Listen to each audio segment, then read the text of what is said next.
자, 여러분 안녕하세요. 오늘은 지구과학원 강의 34차시를 수업하도록 하겠습니다. 여러분들 가지고 계신 교과서 115페이지가 되겠습니다. 자, 먼저 교과서를 보시게 되면 맨 위에 스스로 생각해 보기 있죠. 자, 그림이 나와 있는데 좀 잘려서 어쩔 수 없이 집어넣었고요. 자, 그림은 남반구의 대양을 나타낸 것이다. 남극 대륙 안쪽으로 오목하게 들어간 바다가 전 세계 표층 해수 중 가장 밀도가 높은 웨델해와 로스해로 이들은 각각 대서양과 태평양이 연결되어 있다. 자, 보시는 것처럼 이게 아프리카 보이시죠? 남아메리카 보이고 그다음에 오스트레일리아가 보이는데 이게 웨델해랑 로스해. 여기에 밀도 가장 크다 그렇게 이야기를 했었죠. 질문을 보게 되면 남극 대륙의 빙하가 녹아서 웨델해와 로스해로 들어갈 경우 수온, 염분, 밀도는 어떻게 달라질까? 자, 먼저 빙하가 녹게 되면 이 지역의 이제 수온은 낮아지겠죠. 수온이 낮아지니까 어떻게 될까요? 수온이 낮아지면 밀도가 작아지겠죠. 밀도가 커지겠죠. 수온이 낮아지니까 밀도가 커지게 되는데 염분은 어떻게 될까요? 해빙이 되면은 담수의 양이 늘어나게 되면 해수의 밀도는 낮아지게 됩니다. 그래서 물론 이제 수온이 낮아지어서 밀도가 증가를 하지만 염분이 더 많이 낮아짐으로 결과적으로 이제 밀도는 낮아지겠죠. 자, 그렇게 되면 어떻게 될까요? 웨델해나 로스해가 이 지역의 해수의 밀도는 평소보다 좀 작아지겠죠. 이 이야기를 왜 하게 됐냐면요. 저 오늘은 그 해양의 심층 순환에 대해서 이야기를 하도록 하겠습니다. 지난 시간에 해양의 표층 순환 이야기를 먼저 했었는데요. 표층 순환은 바람이 가장 주된 원인이 된다. 그렇게 말씀을 드렸었고요. 이 심층 순환은 말 그대로 해수의 순환인데 심층에서의 순환을 심층 순환 이렇게 이야기를 하고요.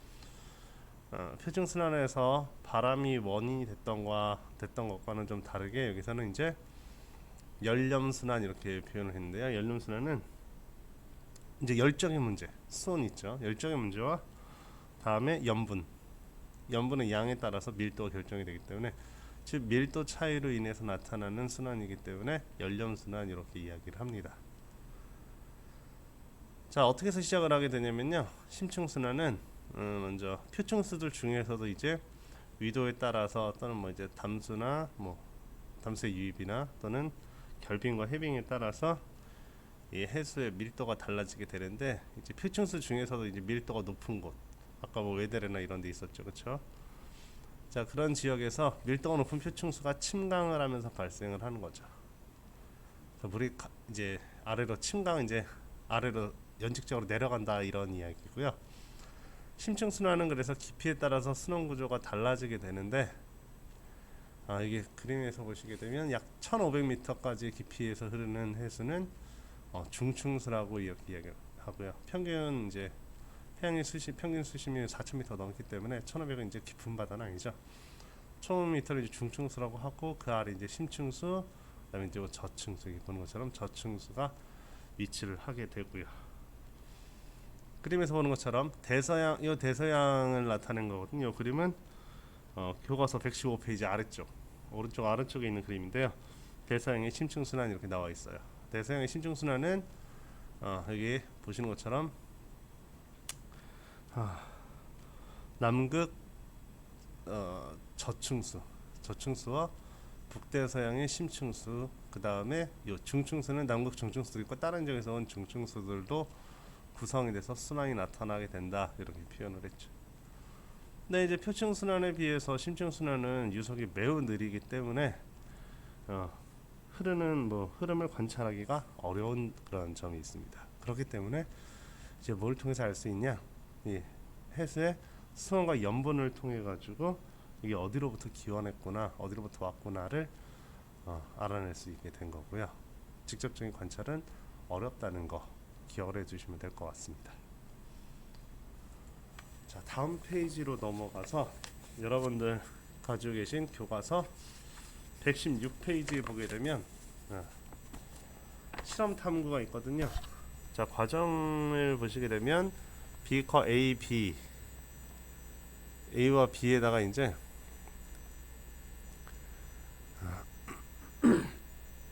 A와 B의 조건을 갖다가 물 1리터를 먼저 만들어서 담고요. 이제 중간에 칸막이가 있죠. 근데 A와 B를 보게 되면 A는 온도가 섭씨 5도, 염분은 35 PSU, 다음에 색깔은 무색, 아무것도 안 탄 거. 왜 색을 했냐면 눈으로 관찰하기 위해서 색깔을 갖다 이제 집어 넣은 거죠. 다음에 B는 20도, 섭씨 20도에 염분 35 PSU. 그러면 A와 B를 비교해 보면 밀도는 누가 더 크겠어요? 당연히 A가 크겠죠. B는 밀도가 더 작고, 노란색을 넣고 이제 C와 D는 나중에 넣어줄 거기 때문에 양을 많이 만들 필요 없이 200ml를 만들죠.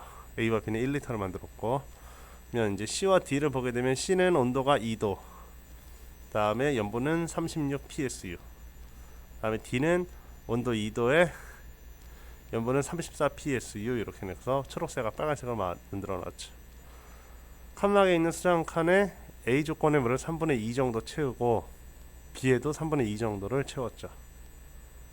그 다음에 바닥에 구멍을 뚫은 종이컵 2개를 수조 양쪽 수면 바로 위에 각 테이프로 매달아 넣은 다음에 C와 D를 각각 부어준다.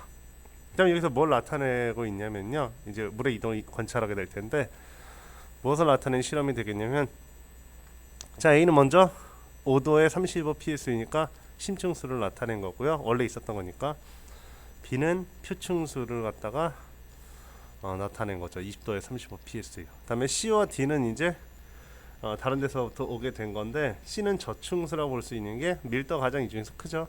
섭씨 2도에 36 PS니까 밀도가 가장 클 거예요. 그래서 C는 저층수고 D는 이제 여러분들 교과서 여기는 담지는 않았지만 교과서에 보면 우리 수행에서도 했었던 등 밀도선 나오는 거 있죠. 이게 TS도라고 손 염분도라고 이야기했던 거. 자, 여기 찍어 보시게 되면 A와 B의 이제 중간 정도 밀도가 되면 이제 A는 심층수, B는 표층수이기 때문에 중층수가 되겠죠. D는 중층수가 된다고 이야기를 할 수 있고요. 자, 그래서 이제 A와 B에다가 각각 C랑 D를 넣어주게 되면 밀도가 가장 큰 C가 어디를 향해 가게 될 것이냐면 가장 아래쪽을 향해서 가겠죠. 가장 아래쪽에 있다가 이제 A와 B의 칸막이를 열어주게 되면 이제 둘이 만나게 될 텐데 C가 가장 아래에 깔리게 될 것이고, 요 D가 B보다 밀도가 크다면 C가 가장 아래 깔리고 그 사이에 D, 그 다음에 이제 B가 되겠지만, 밀도가 만약에 A와 B의 중간이라면 중층수가 되겠죠. 그래서 이걸 관찰하게 됩니다. 그래서 이건 모식적으로 이 해양의 심층선에 나타나는 과정을 나타낸 거고요. 결국 여기서 따져주는 게 뭐냐면 앞에서 말했듯이 연렴순환이라고 이야기했듯이 밀도 차이로 인해서 나타나게 된다는 거. 한번 해보고 싶지만 여건이 되지 않아서 힘들 것 같고요. 한번 여러분들이 요 116페이지에 있는 연렴도, 수온 염분도 있죠.